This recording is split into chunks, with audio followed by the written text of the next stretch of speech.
బాబు ready బాబు start camera action. Hello everyone, welcome back to Ajith movie మోటీస్ YouTube channel. Akhanda 2 Ajith మోటీస్ అని కొత్త ఛానల్ క్రియేట్ చేశాను. అందులో ఫేస్ రివీల్ చేసి మరి థియేటర్ దగ్గర వ్లాగ్ చేస్తూ రివ్యూస్ ఇస్తున్నాను. దానికి సంబంధించిన లింక్ ని కింద డిస్క్రిప్షన్ లో కమెంట్ బాక్స్ లో మెన్షన్ చేస్తున్నాను. Check out now. నచ్చితే ఆ ఛానల్ కూడా సబ్స్క్రైబ్ చేసుకుని సపోర్ట్ చేయండి.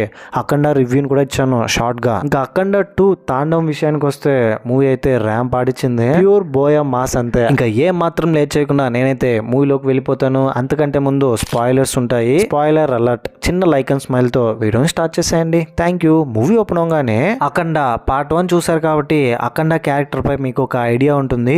అఖండ క్యారెక్టర్ ఎలాంటిదంటే అమ్మ, ఫ్యామిలీ వీటన్నిటిని వదిలేసి శివుడిని తరిస్తూ ఈ జన్మ శివుడికి అంకితం అనుకుంటూ అఘోరలా మారిపోయి శివుడి కోసం తపస్సు చేస్తూ ఉంటాడు. పార్ట్ 1 లో అఖండ వాళ్ళ తమ్ముడు కూతురికి ప్రమాదం రావడంతో అఖండనే వచ్చి కాపాడింటాడు. వెళ్తూ మళ్ళీ నీకు ఎప్పుడైతే ఆపద వస్తుందో నన్ను తలుచుకో, నీ ముందు నేను ఉంటానని నిన్ను కాపాడుతానని వెళ్ళి ఉంటాడు. ఇప్పుడు అఖండ దగ్గర ఒక స్వామీజీ రానున్న రోజుల్లో పెద్ద సమస్య రాబోతుంది, వాటికి పరిష్కారం కూడా నువ్వే చూపించాలి, ప్రజలందరూ అల్లకల్లోలం అయిపోతారు, ఇంకా పవర్ఫుల్ గా మారాలంటే దానికి ఒకే ఒక ఆప్షన్ ఉంది, అష్టసిద్ధి అధీన సాధనం, అష్టలింగ రుద్రపీఠం. ద్వాపర యుగంలో అర్జునుడే గాంధీవాన్ని సంపాదించడం కోసం ఆ పరమశివుణ్ణే ఆరాధించాడు. నువ్వు కూడా ఇప్పుడు అలా చేయాలి, నీ ఆధీనంలోకి కొన్ని పవర్స్ రాబోతుంది.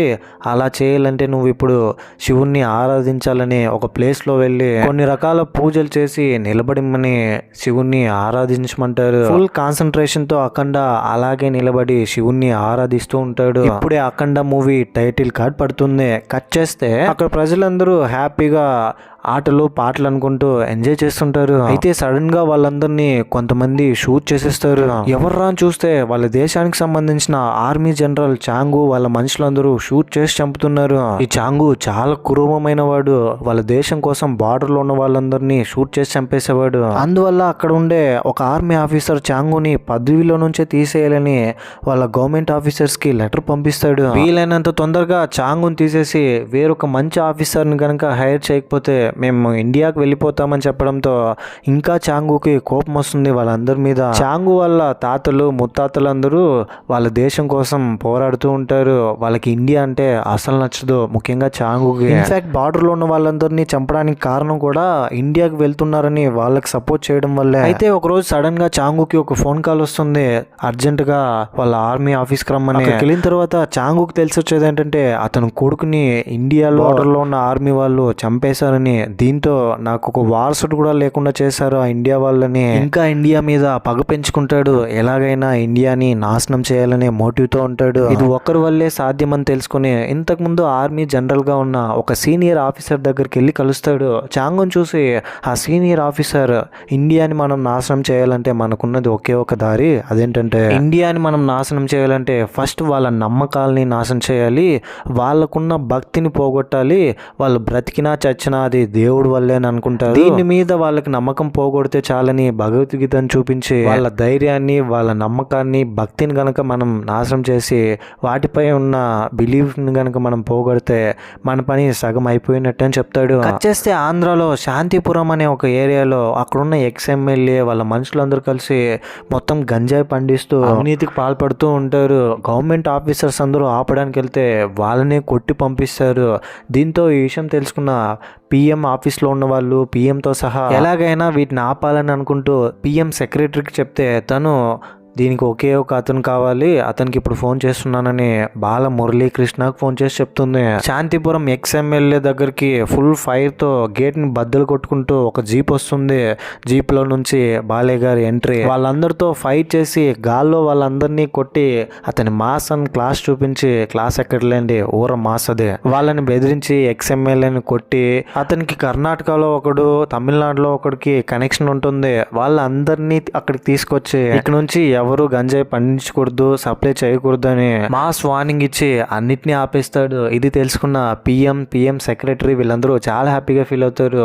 శాంతిపురం మళ్ళీ నార్మల్ అయిందంటే దానికి కారణం మురళీకృష్ణ అని ప్రౌడ్ గా చెప్తారు. ఏకంగా పిఎంఏ వచ్చి మురళీకృష్ణ కలిసి మీకు ఎవరైనా పిల్లలు ఉన్నారని అంటే మురళీకృష్ణ తన కూతురు గురించి చెప్తాడు. తన పేరు జనని డిఆర్డిఓ లో సైంటిస్ట్ గా ఉంటుంది. ఇండియన్ డిఫెన్స్ ని డెవలప్ చేయడానికి ఉన్న ఒక డిపార్ట్మెంట్ అది. మన సోల్జర్స్ అందరూ కాశ్మీర్ లాంటి మంచు కొండల్లో ఉండి దేశాన్ని కాపాడుతూ ఉంటారు కదా, అలాంటి ప్లేసెస్ లో అక్కడున్న ఆర్మీ ఆఫీసర్స్ హెల్త్ ని కాపాడడానికి జనని ఒక వ్యాక్సిన్ కనబడుతూ ఉంటుంది. మురళీకృష్ణ కూతురు గురించి తెలుసుకుంటూ ఉంటే సడన్ గా పిఎం కి ఫోన్ కాల్ రావడంతో సడన్ గా అక్కడ నుంచి వెళ్ళిపోతాడు.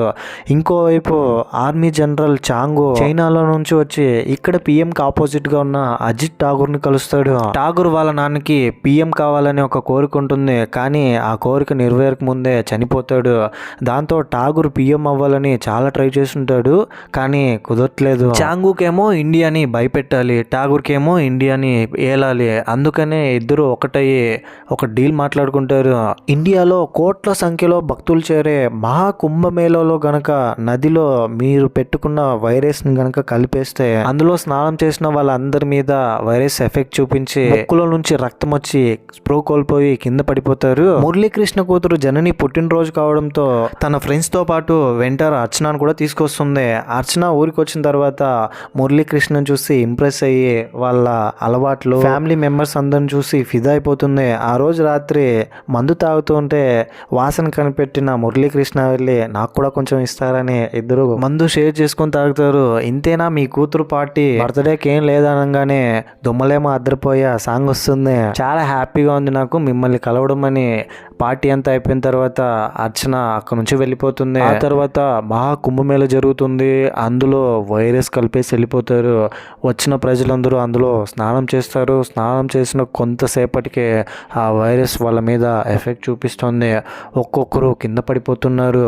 ముక్కులో నుంచి రక్తం వస్తూ పొలిటీషియన్స్ కూతురు అందరూ వచ్చింటారు అక్కడికి. ఈ విషయం పిఎం తెలిసిన తర్వాత చాలా కంగారు పడతాడు. మినీ హార్ట్ అటాకే వచ్చి వెళ్ళినంత ఫీలింగ్ వస్తుంది. దీన్ని అడ్వాంటేజ్ గా తీసుకుని అజిత్ ఠాగూర్ ఏం చేస్తాడంటే ఒక ప్రెస్ మీట్ ఏర్పాటు చేసి గంగా తీర్థంలో స్నానం చేసిన పాపానికి ప్రాణాలు పోతున్నాయి, దేవుడు నిజంగా ఉంటే ఇదంతా ఎందుకు జరుగుతుంది, దేవుడిపై భక్తితో ఇక్కడికి వస్తే ప్రాణాలు పోవడం ఏంటి, ఆ దేవుడే ఉంటే ఎందుకు ఇలా జరుగుతుంది, దేవుడు అనేవాడు లేడు అని చెప్పడంతో సిచ్యువేషన్ అర్థం చేసుకున్న ప్రజలందరూ దేవుణ్ణి నమ్మడం మానేస్తారు. టీవీలో ఈ న్యూస్ చూసిన వాళ్ళందరూ దేవుణ్ణి కూడా పూజించరు.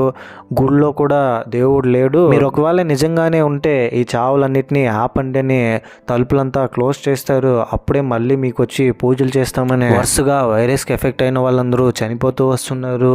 పిఎంకి ఏం చేయాలో అర్థం కావట్లేదు. ఇంకోవైపు జనని అర్చన వీళ్ళందరూ కలిసి ఒక వ్యాక్సిన్ కనిపెడుతూ ఉంటారు కదా. ఈ వ్యాక్సిన్ ఈ వైరస్ ని మనిషి బాడీలో నుంచి తొలగిస్తుందని ట్రై చేయడానికి ఎవరితో ట్రై చేద్దామని చూస్తూ ఉంటే అర్చన దేశం కోసం నేనే చేస్తాను, నాకే ఇంజెక్ట్ చేయండి అని రిస్క్ తీసుకొని మరి ఆ వ్యాక్సిన్ ని తనకే ఇంజెక్ట్ చేసుకుంటుంది. దాంతో వీళ్ళ ప్లాన్ సక్సెస్ అవుతుంది.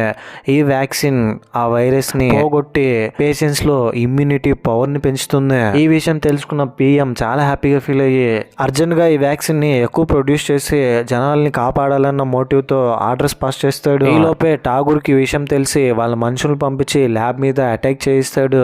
అక్కడున్న వ్యాక్సిన్ ని తీసుకెళ్లాలని అటు తిరిగి ఇటు తిరిగి వ్యాక్సిన్ జనని చేతిలోకి వస్తుంది. జనని ఆ వ్యాక్సిన్ తీసుకుంటూ వెళ్ళిపోని అర్చన తన ప్రాణాలను తెగించి మరీ జననిని కాపాడి అక్కడి నుంచి తప్పిస్తుంది.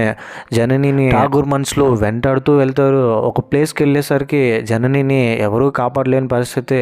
జననిని పట్టుకుని జననిని కొడుతూ తన చేతిలో ఉన్న వ్యాక్సిన్ ని తీసుకుంటూ ఉంటే తను గట్టిగా అరిచేస్తుంది. ఆ శబ్దం అఖండకు వినిపించడంతో నువ్వు ప్రాబ్లం ఉంటే నేను తిరిగి వస్తానని మాట ఇచ్చింటాడు కదా, ఆ మాట గుర్తు తెచ్చుకొని తన తపస్సు నుంచి బయటకు రావడంతో తనకు సూపర్ పవర్స్ వచ్చేస్తాయి. వెంటనే అతని చేతిలో త్రిశూలాన్ని తీసుకొని ఇక్కడికి వచ్చి వీళ్ళందరితో ఫైట్ చేసి జననిని కాపాడుతాడు. ఈ ఫైట్ చాలా మాస్ గా ఉంటుంది. ఇంతటితో ఇంటర్వెల్. సెకండ్ హాఫ్ లోకి వెళ్ళబోయే ముందు మీకు గనుక నా ఎక్స్ప్లెనేషన్ నచ్చితే మరిన్ని ఇలాంటి కైండ్ ఆఫ్ ఎక్స్ప్లెనేషన్ వీడియోస్ కోసం మన ఛానల్ని సబ్స్క్రైబ్ చేసి బెల్ ఐకాన్ క్లిక్ చేసేయండి. సెకండ్ హాఫ్ ఓపెన్ అవగానే ఠాగూర్ వాళ్ళ మనుషులు జననిని చంపేసి జనని దగ్గర ఉన్న వ్యాక్సిన్ తీసుకొచ్చేస్తుంటారని వెళ్ళి చూస్తే వాళ్ళ మనుషులందరినీ ఎవరో చంపేసి వెళ్ళిపోయారని తెలుసుకుని చాలా కంగారు పడతాడు. ఎవరైంటారని. సరిగ్గా అప్పుడే అక్కడికి ఒక మంత్రగాడు వస్తాడు. అతని కళ్ళు, అతను ఒళ్ళు, అతని గెటప్ సెటప్ అంతా చూసిన తర్వాత చాలా భయం వేస్తుంది వీళ్ళకి. అతను ఠాగూర్ని చూసి అఖండాన్ని చంపడానికి నేను చాలా సంవత్సరాలుగా ట్రై చేస్తున్నాను,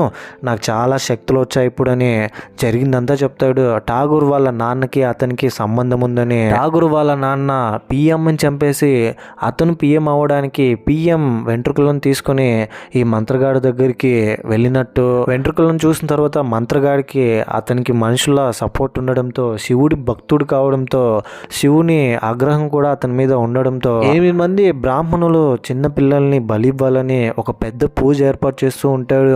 సరిగ్గా అప్పుడే దీన్ని ఆపడానికి అఖండాకి వచ్చి అక్కడికి వాళ్ళందరితో ఫైట్ చేసి ఆ మంత్రగాడిని కూడా త్రిశూలంతో పొడిచి అక్కడి నుంచి వెళ్ళిపోతాడు. నిజానికి ఆ మంత్రగాడు చనిపోయి ఉంటాడని వెళ్తాడు, కానీ మంత్రగాడు బ్రతికే ఉండి ఇంకా కొన్ని పవర్స్ తెచ్చుకొని ఇప్పుడు ఠాగూర్ దగ్గర జరిగిందంతా చెప్తాడు. ఆ అఖండాన్ని చంపడమే నా లక్ష్యం, ఆ అఖండాన్ని చంపడానికి నేను ఏదైనా చేస్తానని చెప్తాడు. జనని అక్కడ నుంచి తప్పించుకొని వెళ్తుంటే అఖండాన్ని చూసిన తర్వాత ఇండియన్ ఆర్మీ వాళ్ళు జనని ఫోన్ ని ట్రేస్ చేసి జనని ఉన్న లొకేషన్కి వస్తారు. హెలికాప్టర్ వస్తుంటే జనని హెలికాప్టర్ని చూసి చాలా హ్యాపీగా ఫీల్ అవుతుంది. అప్పుడే తనకి ధైర్యం వస్తుంది. సడన్ గా హెలికాప్టర్ బ్లాస్ట్ అయిపోతుంది. హెలికాప్టర్ ఫ్యాన్ అక్కడున్న ప్రజల మీదకి వస్తూ ఉంటే అఖండానే ఆ ఫ్యాన్ ని త్రిశూలంతో మధ్యలో అడ్డుకొని పైకి పెట్టి అందరినీ కాపాడుతాడు. ఇంతకీ ఎవర్రా ఈ బ్లాస్ట్ చేసిందని చూస్తే మంత్రగాడు అతని దగ్గర ఉన్న భూతాలతో బ్లాస్ట్ చేసింటాడు. అక్కడికి వచ్చి అఖండ మీద ఫైట్ చేయడానికి ట్రై చేస్తాడు. వెనకాలే ఠాగూరు వాళ్ళ మనుషులందరూ వస్తారు. మంత్రవాది అఖండని చూసి నేను నిన్ను వదలనురా అని గట్టిగా అరుస్తూ అఖండాన్ని చంపడానికి వస్తుండే అఖండ తనకున్న పవర్స్ అన్ని యూజ్ చేసి అతని త్రిశూలంతో మాస్తో ఆ మంత్రగాడి పక్కన ఉన్న భూతాలందరినీ చంపిన తర్వాత త్రిశూలంతో ఆంజనేయుని విగ్రహం ఉంటే విగ్రహం పక్కన ఉన్న గద తీసుకుని ఆంజనేయుడు చంపినట్టుగా ఆ గదతో అఖండ ఆ మంత్రగాన్ని చంపేస్తాడు. చంపేసిన తర్వాత గుండె చెప్పుడు చూస్తాడు బ్రతుకున్నాడా లేదా, లేదంటే మళ్ళీ బ్రతికొచ్చి ఇంకేం అనర్థం చేస్తాడని చివరికి ఆంజనేయుడు గదతో అతన్ని చంపేస్తాడు మంత్రగాన్ని. ఇదంతా డైరెక్ట్ గా చూసిన ఠాగూర్ అఖండని చూసి భయపడి అక్కడి నుంచి పారిపోతాడు. అఖండ జనని దగ్గర ఉంటే సరిగ్గా అప్పుడే జననికి ఒక ఫోన్ కాల్ వస్తుంది. అఖండ వాళ్ళ అమ్మ చనిపోయిందని, మీ అమ్మ చనిపోయిందని అఖండతో చెప్తూ కనీసం చివరి చూపైనా వెళ్ళి చూసిరా, నువ్వు తలకూరి పెడితే తప్ప అమ్మ ఆత్మ శాంతించదని బామ్మ గురించి జనని చెప్తూ ఉంటే అఖండ ఇది విని బాధపడుతూ ఒక శివుడి దేవాలయం దగ్గర వెళ్ళి కూర్చొని ధ్యానం చేయడం స్టార్ట్ చేస్తాడు. మురళీకృష్ణని వాళ్ళ అమ్మ చేతికి తలకూరి పెట్టమనంటే మురళీకృష్ణ అఖండ వచ్చి పెడితే గానీ అమ్మ ఆత్మ శాంతించదు, ఇంకా నేను మాత్రం ఏం చేయగలను, ఆయన రాకపోతే అని తలకూరి పెట్టడానికి చిత్తి అందిస్తూ ఉంటే సరిగ్గా అప్పుడే అఖండ అక్కడికి వస్తాడు. అఖండ రాగానే అక్కడున్న వాళ్ళందరూ చేతులెత్తి దండం పెట్టి షాక్ అవుతారు. తలకురుగు పెట్టి చేతులెత్తి మొక్కి ఆత్మకి శాంతి కలిగేలా చేసి అక్కడి నుంచి వెళ్ళిపోతాడు. కానీ నిజానికి అఖండ జనని దగ్గరే తపస్సు చేస్తూ ఉంటాడు. అఖండ వాళ్ళ అమ్మ ఆత్మ పైకి వెళ్ళిన తర్వాత వాళ్ళ అమ్మకి తెలిసి వచ్చేది ఏంటంటే తనకొచ్చి తలకూరు పెట్టింది ఎవరో కాదు, సాక్షాత్తు ఆ పరమశివుడే.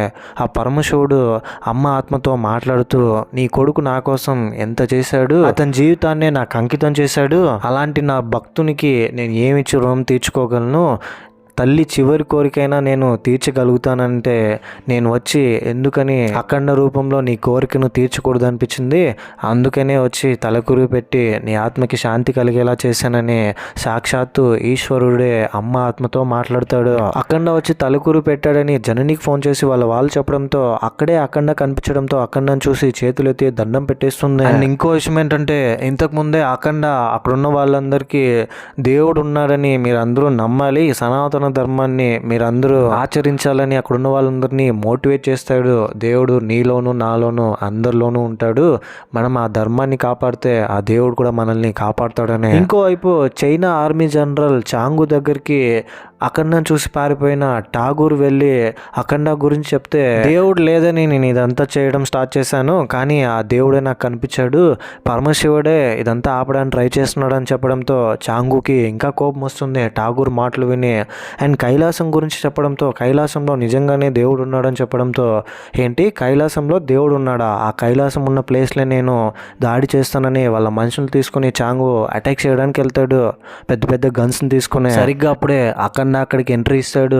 ఆర్మీ వాళ్ళందరూ అఖండాన్ని చంపడానికి ప్రయత్నిస్తారు. కానీ అఖండ అతని దగ్గర ఉన్న పెద్ద మిసైల్ గన్ యూజ్ చేసుకొని అందరినీ షూట్ చేసి చంపేస్తాడు. అతనికి ఉన్న పవర్స్ని యూజ్ చేసి మరి త్రిశూలం హెల్ప్ తీసుకుని. దాంతో చైనా ఆర్మీ వాళ్ళు కొంతమంది స్పెషల్ సోల్జర్స్ని రంగంలోకి దించుతారు. ఎలక్ట్రిక్ షాక్ ఇచ్చే వాళ్ళని. అఖండకి ఎలక్ట్రిక్ షాక్ ఇచ్చి అఖండ మీద అటాక్ చేస్తుంటే అఖండ మెల్లమెల్లగా వీక్ అవుతున్నాడు. ఈ విషయం తెలుసుకున్న కైలాసంలో ఉన్న నిజంగానే ఆ పరమేశ్వరుడు అఖండలోకి తను ఆవహించి పైన కైలాసంలో నాట్యం చేస్తూ కింద అఖండ కూడా నాట్యం చేసేలా చేసి అఖండ వాళ్ళందరినీ చంపేలా చేస్తాడు. అందరినీ చంపేసి చివరికి చాంగును కూడా అఖండ ఠాగూర్ దగ్గర ఏ నోటితో అయితే నువ్వు అందరి దగ్గర దేవుడు లేడు అని చెప్పావో ఇప్పుడు అదే నోట్లో వెళ్ళి ఆ దేవుడు ఉన్నాడని చెప్పు, వచ్చాడని చెప్పు అని చెప్తాడు. అండ్ ఆ తర్వాత జనని కనిపెట్టిన వ్యాక్సిన్ని ఎక్కువ ప్రొడ్యూస్ చేసి అందరికీ వ్యాక్సిన్ చేసి అందరినీ కాపాడుతారు ఈ వైరస్ నుంచి. మళ్ళీ అఖండ వెళ్ళి యథావిధిగా కైలాసంలోనే వెళ్ళి తపస్సు చేసుకుంటాడు. ఇంతటితో అఖండ పార్ట్ 2 ఎండ్ అయిపోతుంది. ఈ మూవీపై మీ ఒపీనియన్ ఏంటి, నా ఎక్స్ప్లెనేషన్ మీకు ఎలా అనిపించింది అనే దాన్ని ఏదో ఒకటి కింద కమెంట్ బాక్స్లో నాతో షేర్ చేసుకోండి. వీలైనంత వరకు మెయిన్ పాయింట్స్ మిస్ అవ్వకుండా షార్ట్ అండ్ స్వీట్గా చెప్పడానికి ప్రయత్నిస్తున్నాను. ఇలాంటి కైండ్ ఆఫ్ మరిన్ని మూవీస్ అండ్ ఎక్స్ప్లెనేషన్ వీడియోస్ కోసం మన ఛానల్ని సబ్స్క్రైబ్ చేసి బెల్ ఐకాన్ క్లిక్ చేసేయండి. ఇంకో మూవీ ఎక్స్ప్లెనేషన్ వీడియోతో మీ ముందుంటాను. అంతవరకు సేఫ్గా ఉండండి, నవ్వుతూ ఉండండి, నవ్విస్తూ ఉండండి. Thank you. జై హింద్.